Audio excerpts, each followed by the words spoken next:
Dhaka private car চালক union কর্তৃক আয়োজিত ইফতার ও দোয়া মাহফিলের অনুষ্ঠানে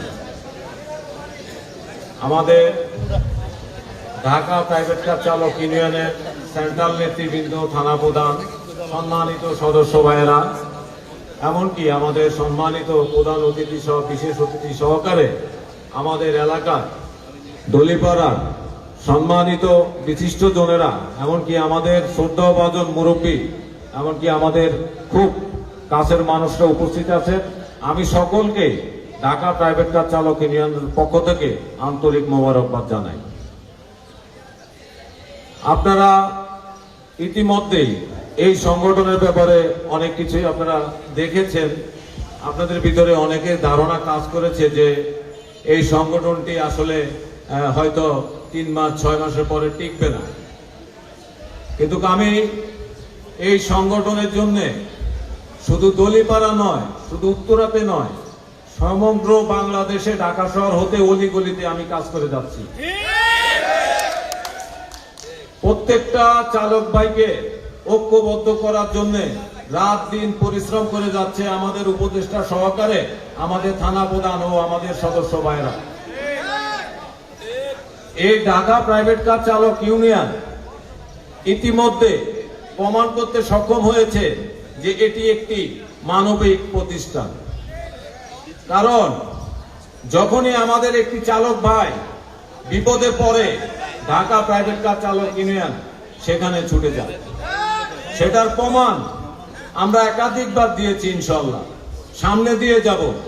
543 জন অসহায় চালককে আমরা রক্ত দিয়ে তার জীবনকে বাঁচানোর জন্য আমরা চেষ্টা করেছি, ইনশাল্লাহ 63 জন ভাইকে আর্থিক অনুদান দিয়ে ঢাকা প্রাইভেট কার চালক ইউনিয়ন তাদের পাশে দাঁড়িয়েছে।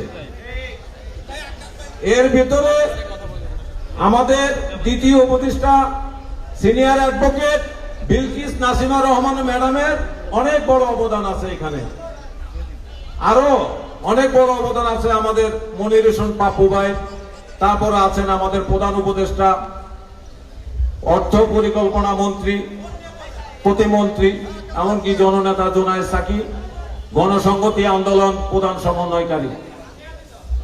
তাই আপনারা হয়তো জানেন না যে প্রাইভেট সেক্টরের ড্রাইভাররা শ্রমিক হিসাবে স্বীকৃতি পায় না এই রাষ্ট্রে। আমি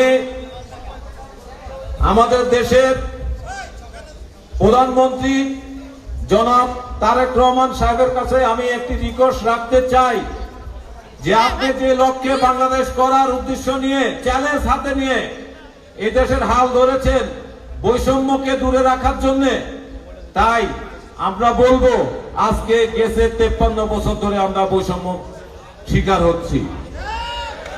তাই আমরা আপনার কাছে আহ্বান করব, যদি আপনি বৈষম্য দূর করতে চান তাহলে সমস্ত নাগরিকের মতো আমারও নাগরিক মর্যাদা চাই।